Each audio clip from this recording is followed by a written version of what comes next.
The great ones, they're different. They really are. Not better, just different.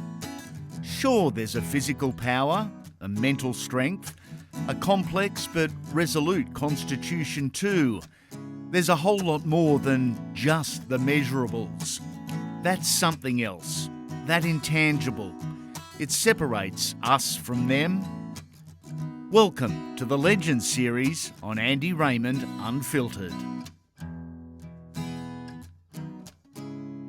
6 premierships, 6 of them, almost 300 games too. Talented, tough, and the one I consider the most underrated in recent years. He's a larrikin, yet there's so many more layers to the person than just a laugh or bad joke. But who is Kevin Walters? Oh, that's an easy one for me, Andy. Very much a passionate family man. I've got 5 children. I love my family more than anything else. I'm very loyal to my family. And the second thing is the rugby league world. I'm very passionate about rugby league as well and have been for quite some time. I was actually asked a question the other day about myself and my involvement in the game. I started playing when I was 5 and I'm turning 53 in a couple of months. So it's coming up to 50 years in the game, which I don't know where they've been, but there's been some great times, through that period.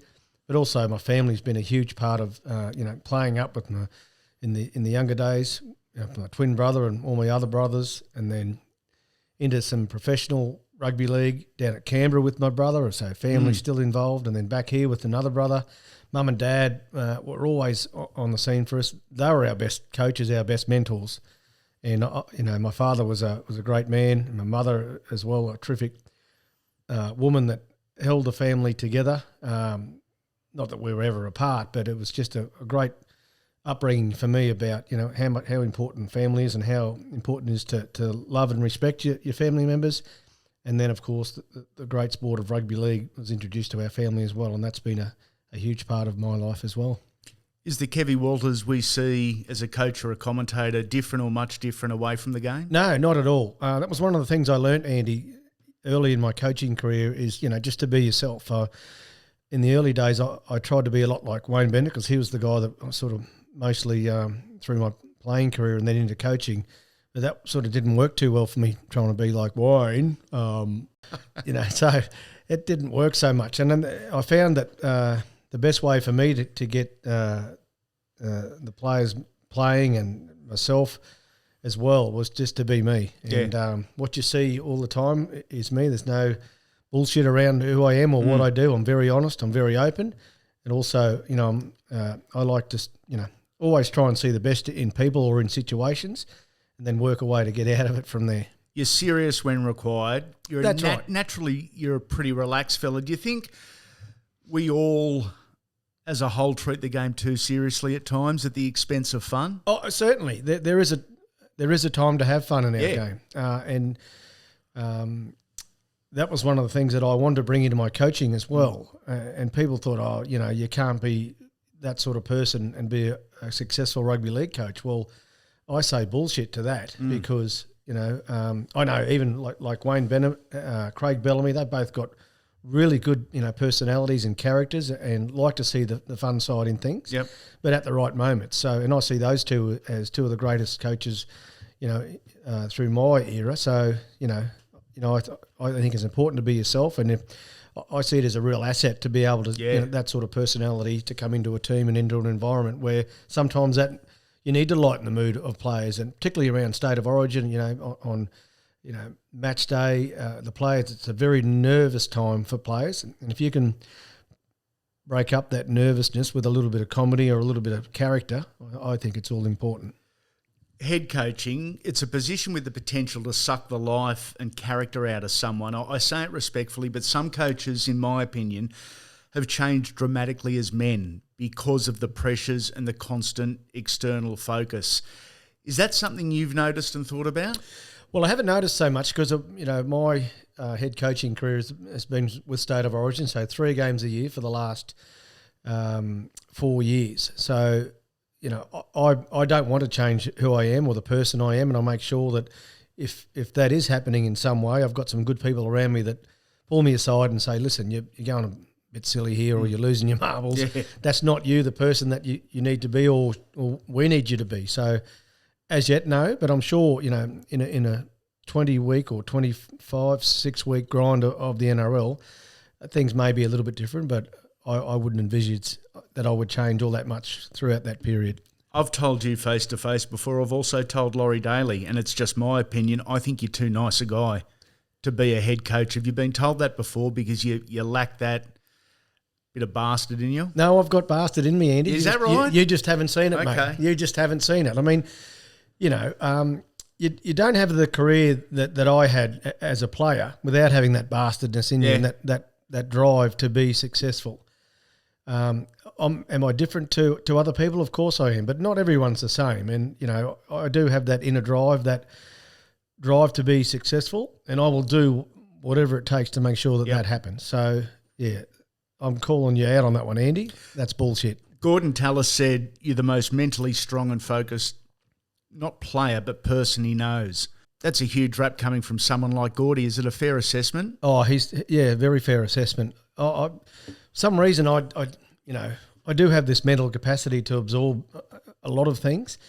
And I remember way back in Canberra, this was my first year of first grade, and Kelvin Giles, the great Broncos trainer, former Olympic coach, and one of the best through that period, in the world, of preparation of players and weights and training. And I injured my ankle one time at training, so I was out for a couple of weeks.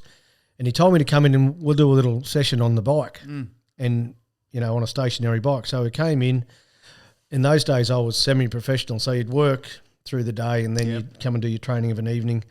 So I came after work and I was pretty buggered, I've got to say. But we got on this bike and he said, we got this to do. And, gee, it was the hardest session, that I've ever sort of done. And I was throwing up on the bike, and he tried to break me. He said that to me after the session, not directly after. About a week later, he said, you are one of the mentally toughest blokes that I've ever seen. He said, I've put a lot of players on that program and they just get off the bike and they can't complete it, can't finish it. He said, I tried to break you in every way that I could and I couldn't. And from that moment forward, I thought, well, no one's ever going to break me. And, and they won't. So it was a defining moment. It was a challenge set, but a defining moment. Yeah, and it was just a reminder to me of how strong you can be with the mind. A lot of things happen in your life, whether it's, your career or your family or different things. But as long as you're mentally strong and believe that you're going to get through it, you can.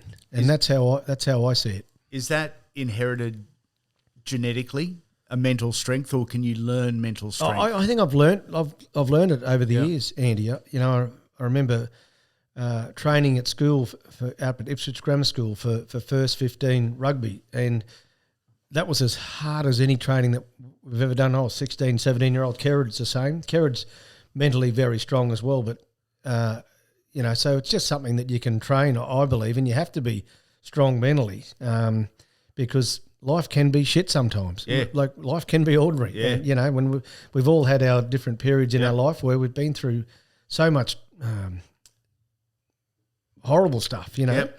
But you've got to come out the other side, and it's all what happens with the mind where I see it, Any elite athlete will tell you it takes more than just being physically fit to be at your best. And our friends at Galaxy Finance can have you at the top of your financial game. From home loans to investments and self-managed super funds, they provide complete solutions.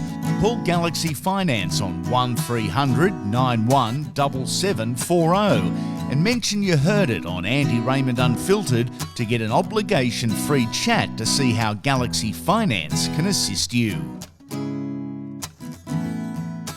Is it mental strength or just an uncompromising stubbornness? Probably a bit of that as well. Yeah. I think it's really important as well to have good people around you. And I've been very fortunate, I says, with my upbringing, with my mother and father and my brothers. We, very loving family, always supportive, of each other, and that's continued now through my own family. I've got 5 kids myself. Yep. Of course, my first wife passed away with breast cancer, and NSWRL, we married since 2012. So I'm glad you got that date right. yeah, well, that's right, very important.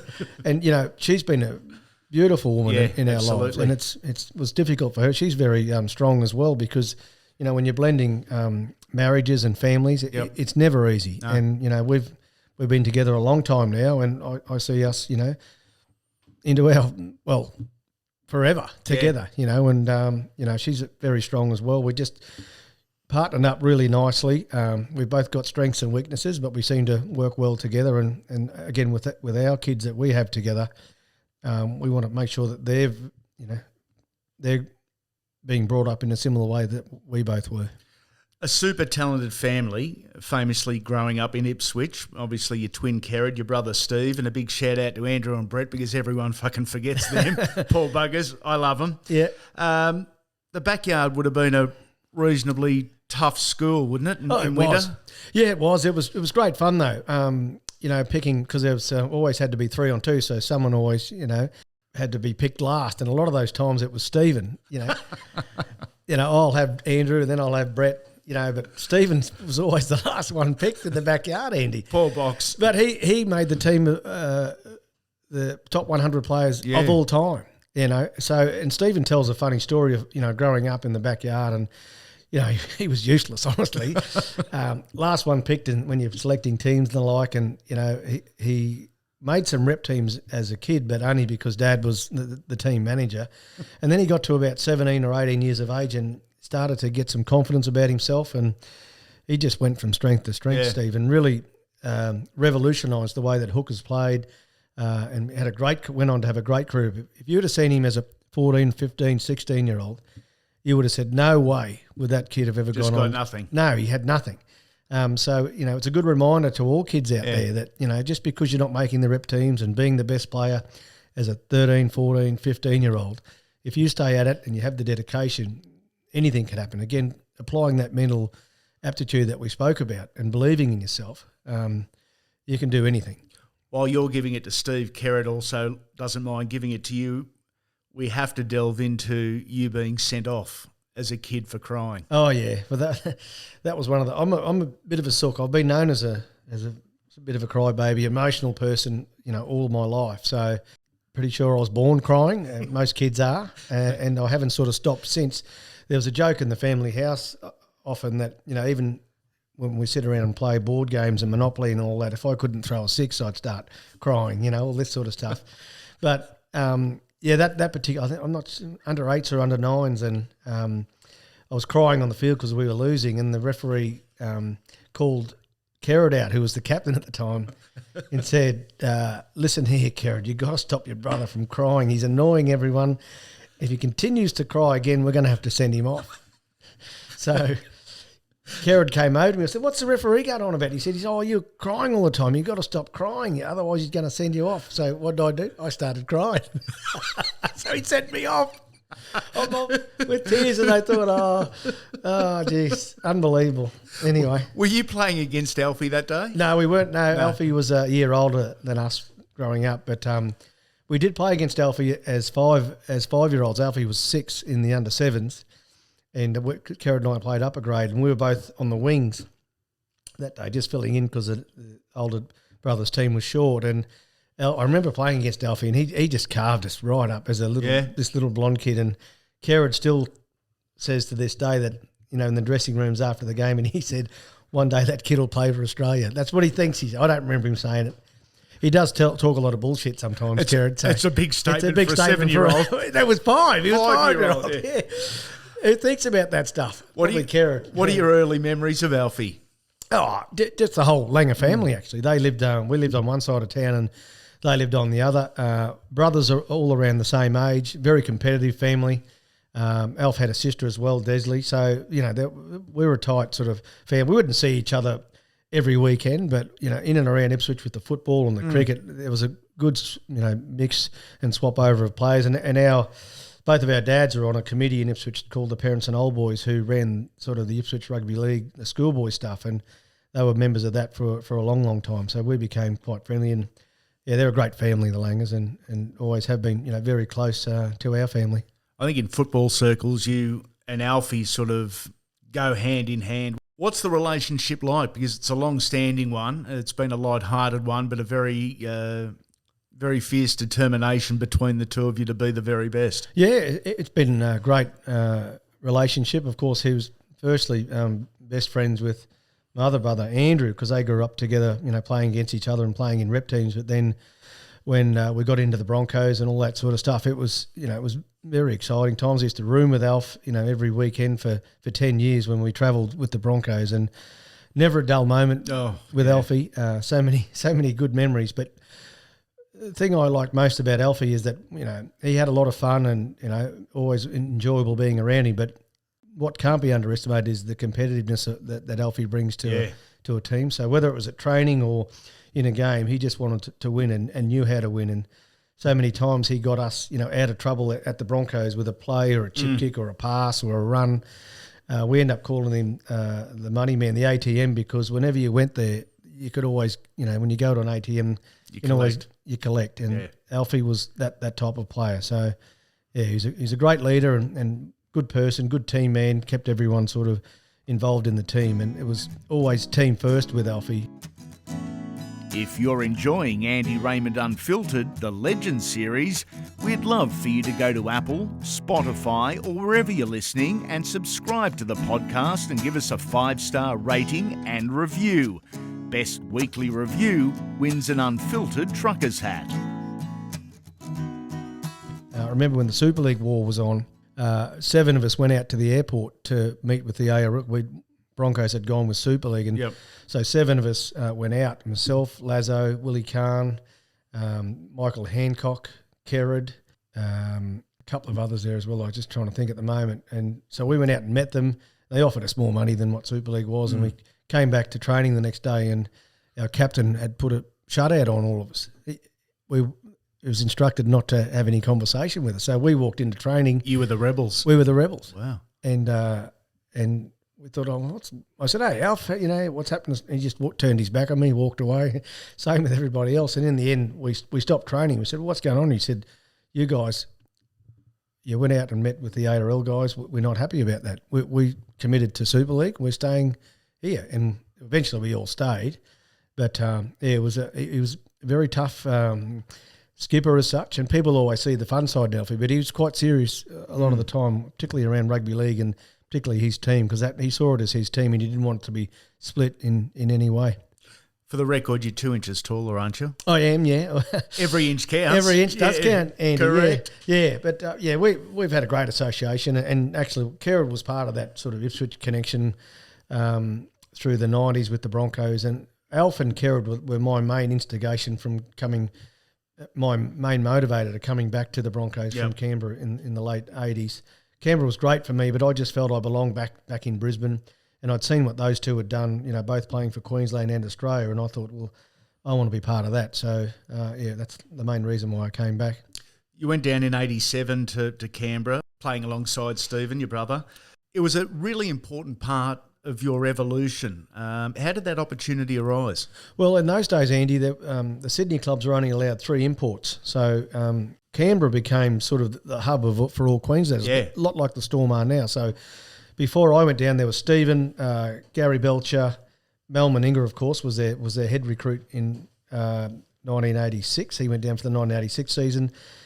Gary Coyne was there, Steve Jackson was there, and then in 87, myself and Peter Jackson went down as part of the recruitment. So it was a great opportunity for myself to try my hand, in the New South Wales Rugby League. And Canberra was a great city, not in the hub of Sydney, different, certainly a lot quieter in Canberra, and also that Queensland flavour there. And, of course, Wayne Bennett was the coach as well, along with Don Furner. So they had the current Australian coach there as well as Wayne Bennett. So I thought that, if I'm going to learn anywhere, I'm going to learn in Canberra amongst the greats. So, it was a terrific time. You played the 87, then the 89 grand finals. You lost to Manly in 87, then one of the great grand finals in 1989. I mean, anyone over the age of 35, 40 can remember every minute of that, even these days. Yeah, I can as well. It was I wasn't even expected to be selected in the 17 or the 19, whatever it was. But magically, somehow, Tim Sheens called me up and said, look, we need you to sit on the bench. I said, yeah, no problems. And I was just watching the game. It was a brilliant game. And then I got on with about 5-10 minutes to go of normal play.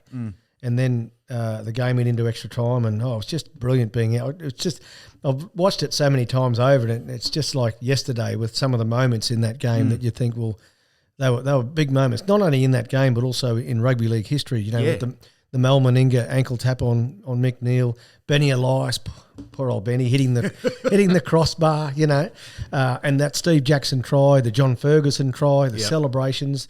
The Chris O'Sullivan field goal, all these memories come flooding back, and it's like yesterday. But what is it now? That's 30-odd years ago. Yeah.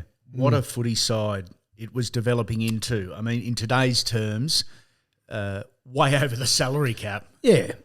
Well, possibly because a lot of those guys, I mean, it was a young side as well. Yeah. With some, Laurie Daly coming, he was only 21 or 22. Bradley Clyde, another one. Ricky Stewart and myself are the same age. We would have been 24, 25. So, not even that old, really. I was born in, my maths aren't that great. Yeah, your maths is going. Maths are all over the place. Yeah. But it was a young side. Mixed in with, with Mal and Gary Coyne, Dean Lance, Gary Belcher, all these great players. So, yeah, perfect. Perfect time. We're a team coming together. And it was one of the great teams that I certainly was involved in. After the GF, you left for Brisbane, a huge move for a young fella in a successful side. What was it about moving to Brisbane that enticed you?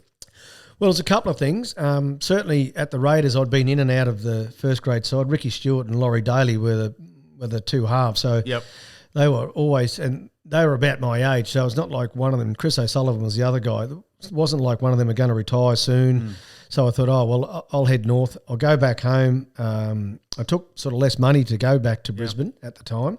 But I thought I'd go back with my family, and Kerrod and Alf were highlighting at the Broncos at the time, and I thought, well, I'm as good a chance as anyone to get a game with those, and if I can do that, things will be moving nicely. Wally Lewis was, of course, at Brisbane, so I didn't expect to get an early sort of look at things. I was happy just to sit in behind Wally and just wait for my opportunity to come whenever that was going to be, and fortunately enough, that was early on in the piece. Wally didn't start the year. He had a hamstring injury, so he couldn't start the first few rounds. And then when he was available back for selection, he actually went to Lock, didn't he? He went to Lock. He went to Wayne Bennett and said, look, we can't move Kevy. He's going great there. Why don't you put me at Lock just for the next couple of weeks, and we'll see how that works out. So that was a huge boost for me, a huge shot in the arm from not only from Wayne Bennett but also Wally Lewis to say that. So a huge boost, but how much pressure are you on? You're wearing the Broncos number 6, and you're actually doing it with the King's blessing. Yeah, well, it was great. I mean, Wally was a super player and a super leader and all those things. Without Wally Lewis, Gene Miles, Greg Dowling, there would be no Brisbane Broncos. And they were the Kings, and Wally certainly had a huge say in the Broncos and them being formed. So, yeah, I just took my opportunity when I could, and Wally was in and out of the first grade side with injuries all that year, so he had a bit of a troublesome one, whilst I sort of settled really nicely and had a great season with Alf and Kerrod, certainly teaming up with those guys. And Chris Johns was another one that was, really strong for me, so yeah, it was good. It's good times. In episode 2 of the Kevin Walters story, we talk professional triumph and personal tragedy. An amazing insight into an amazing bloke. Come back soon, legends.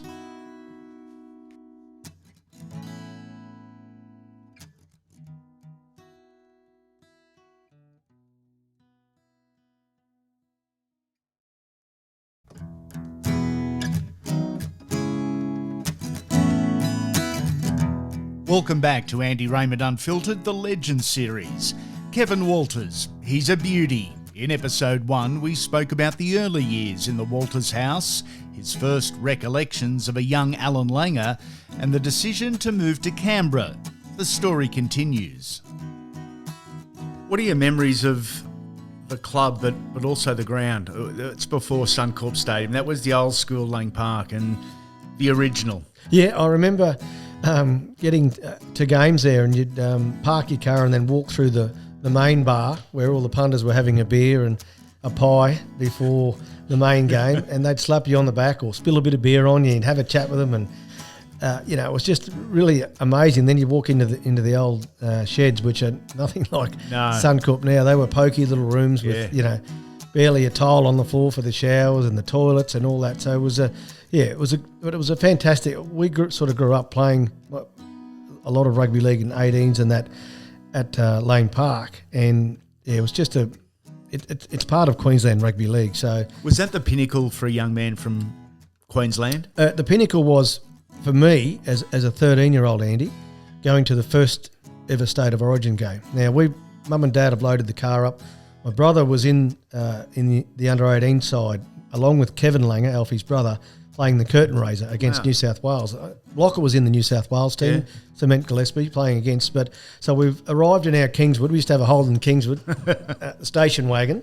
So we rocked down from Ipswich to see my brother play, and that game was starting about 5 o'clock. But the crowds, even at that time, so the old Castle Main Street, that's on the far, so around there, down Hale Street, they were down past all the way nearly to Milton train station, up nearly to the brewery, because there's no ticket tech or no pre-booking in those days. You've got to line up to get your tickets. Or cash at the gates. Cash at the gates, yeah. So Dad pulled 2 tickets out of his pocket and said, we're in a bit of trouble here. He only had 2 tickets anyway for 5 of us to get in, so I don't know what he was going to think.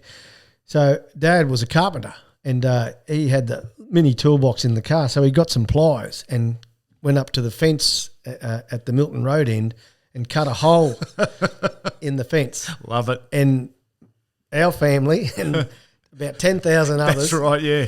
Skirtled through the fence and out, into Lane Park. In those days, it was terraced, concrete terraced and dirt all the way down. So there was no seating at all. It was just people packed in everywhere. And they played the under-18 game, and I think New South Wales won, and then we're sort of waiting for the main game, and the crowd just sort of started to lift and build, and the more 4X that they drank, the louder they became. And when Arthur Beetson ran out, it's just one of those, it gives me goosebumps now, even thinking about it. When I saw him run out as a 13-year-old kid, onto Lane Park as it was then, it was just an amazing feeling being there. And I just thought from that moment forward, I want to be out playing on that field at some stage, whether it be for one of the local clubs or for Queensland or for Australia. And I was very fortunate for all those things to happen for me, over time.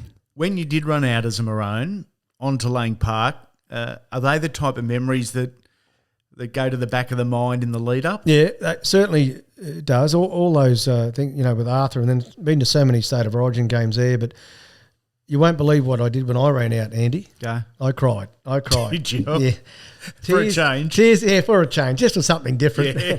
Tears of emotion, because it's when you write things down and your little goals and what you want to do in life, and then it's actually sitting there right in front of you. That was it. It's quite emotional, yeah. And you look up into the stand and you see all your family and your mum and dad.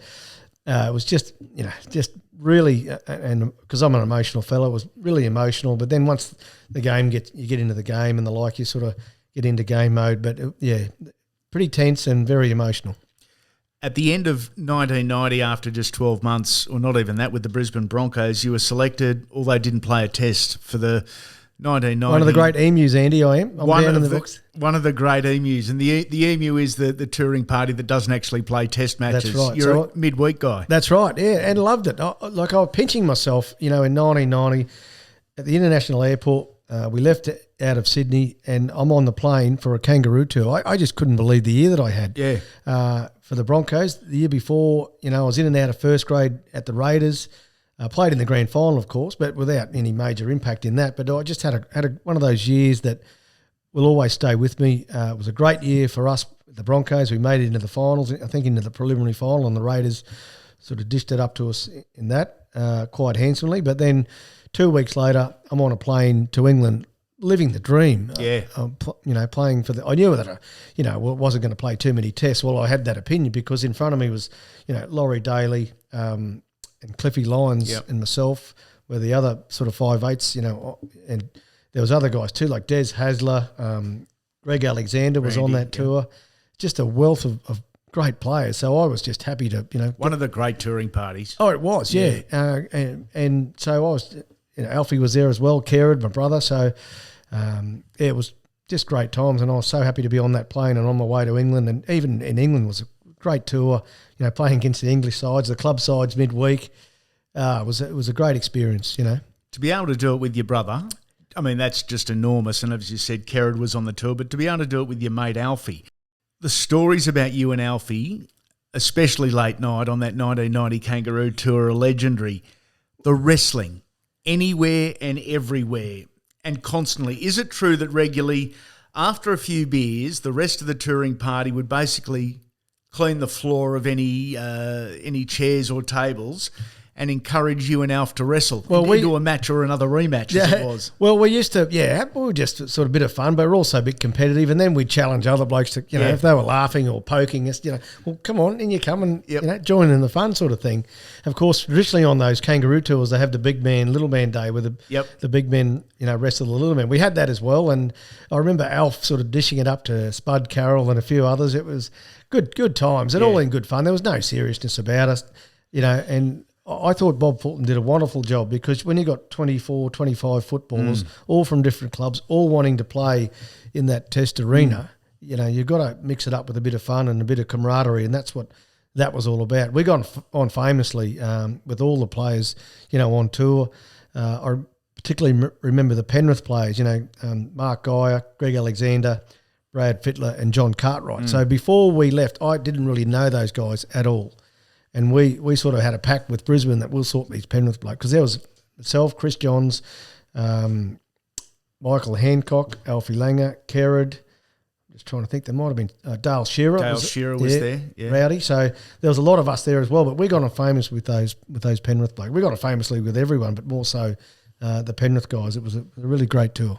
Bob Fulton was the coach, as you said, one of the great number sixes. As a young six, what did you learn and how did you find Bozo? I loved being coached by Bozo. He was all about, very competitive, made training competitive. Obviously, he loved to win, Bozo. We all love to win, but made it very competitive amongst each other whilst we're on tour, and that's not always easy as well. But he, provided a great training environment for everyone.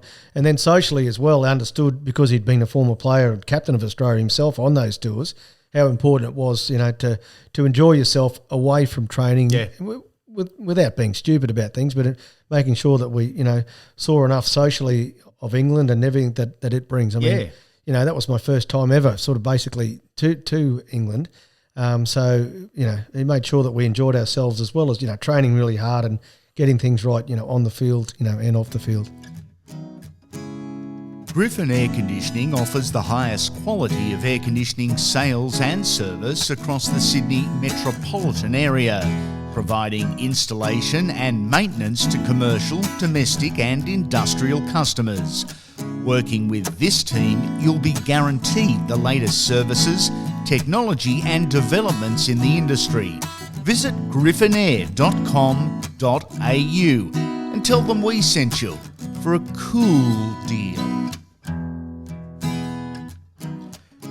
A decorated playing career, premierships obviously in 89 with Canberra, then 92, 93, 97, 98, 2000 with Brisbane. One of the great teams, great eras in rugby league. Does anything in particular, I guess, stand out from your resume with your time at the Broncos?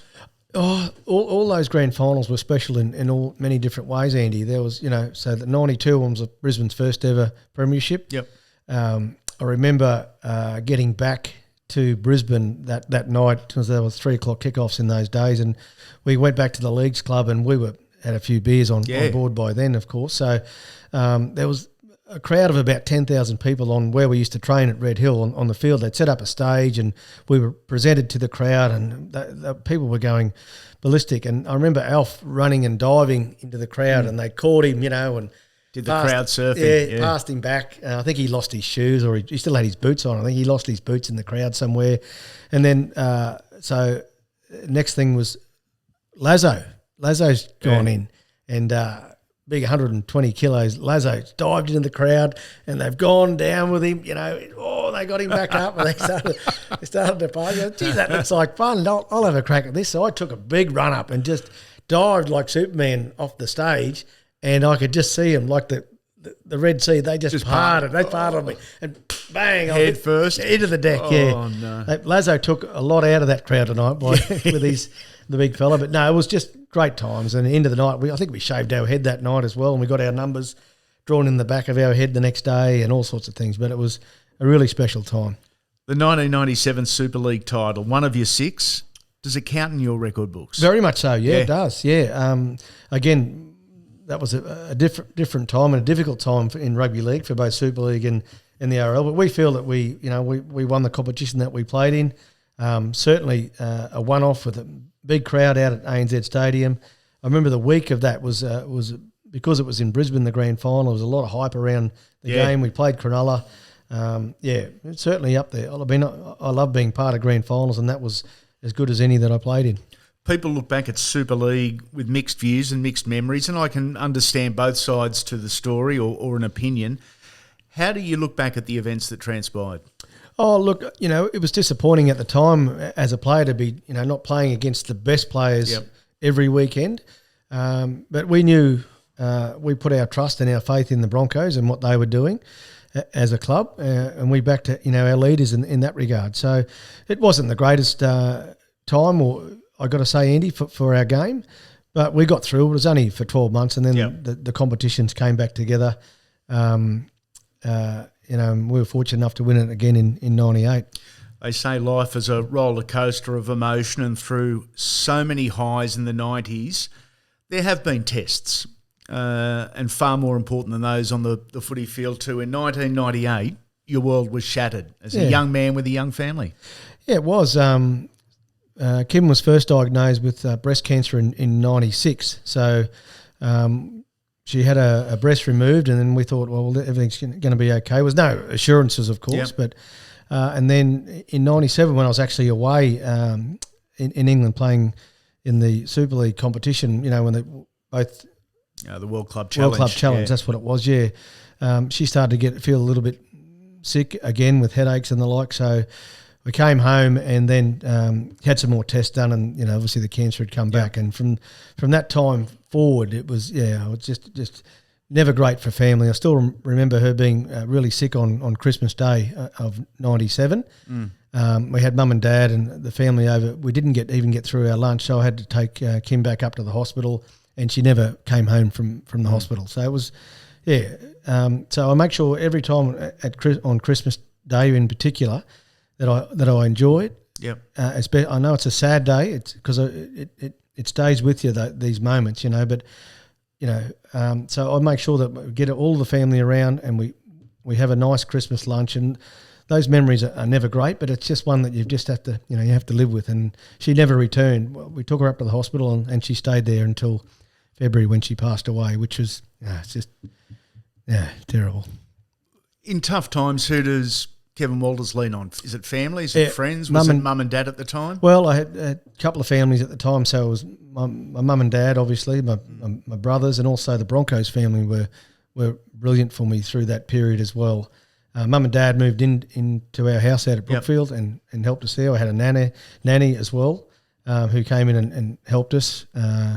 Cara Wiley, she came in and helped us as well, which was absolutely brilliant. Kim's sister moved in as well and helped. So there was lots of good help around, which that's what family's about. It is when those in need, you drop everything. And mum and dad in particular just dropped everything, their lives, and came in and helped us out for about 8 weeks, and then they moved back to Ipswich, and we got on with our lives.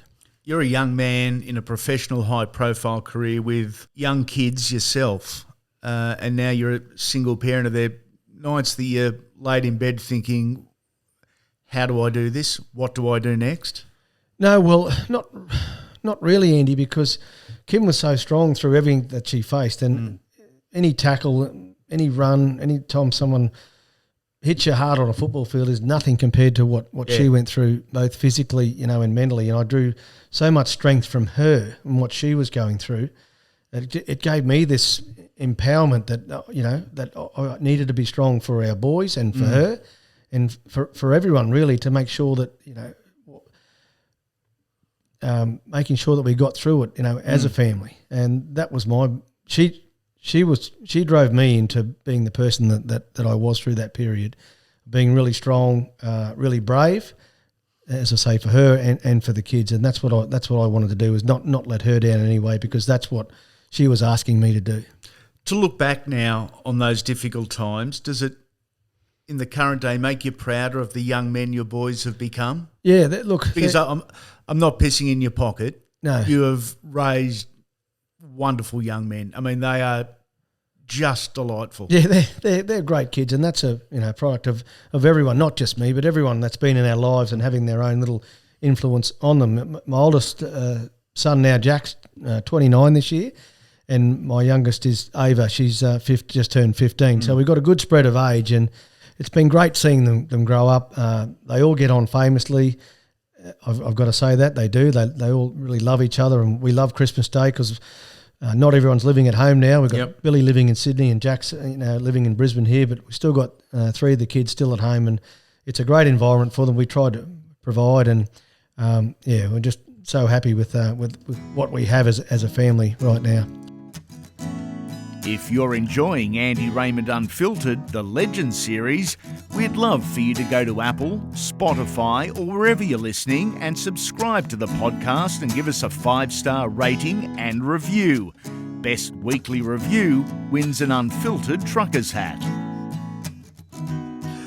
You're always, I thought, a really good footy mind. What convinced you when your playing days came to an end that, I might give this coaching cape a crack anyway. I'll see what it's like. Well, it was more sort of a couple of years before I retired. I remember, writing a lot more stuff down that Wayne was saying, or, in the representative arena, with Tim Sheens and these sort of guys. I was writing a lot of stuff down thinking I might be able to use this one day and be, in whatever industry I get into. And then, I just felt in the last year of my playing career, I knew that I wanted to, continue in the game, and the best way for me to do that was to as a coach. So, I got my head around that, and then we got into coaching, and I've loved I've seen a lot of good days and a lot of bad days as well in that industry, Andy. But I just love, as I said at the start of the interview, rugby league is one of my passions, and I'll continue to coach and wherever I can, and into the future. Is it addictive?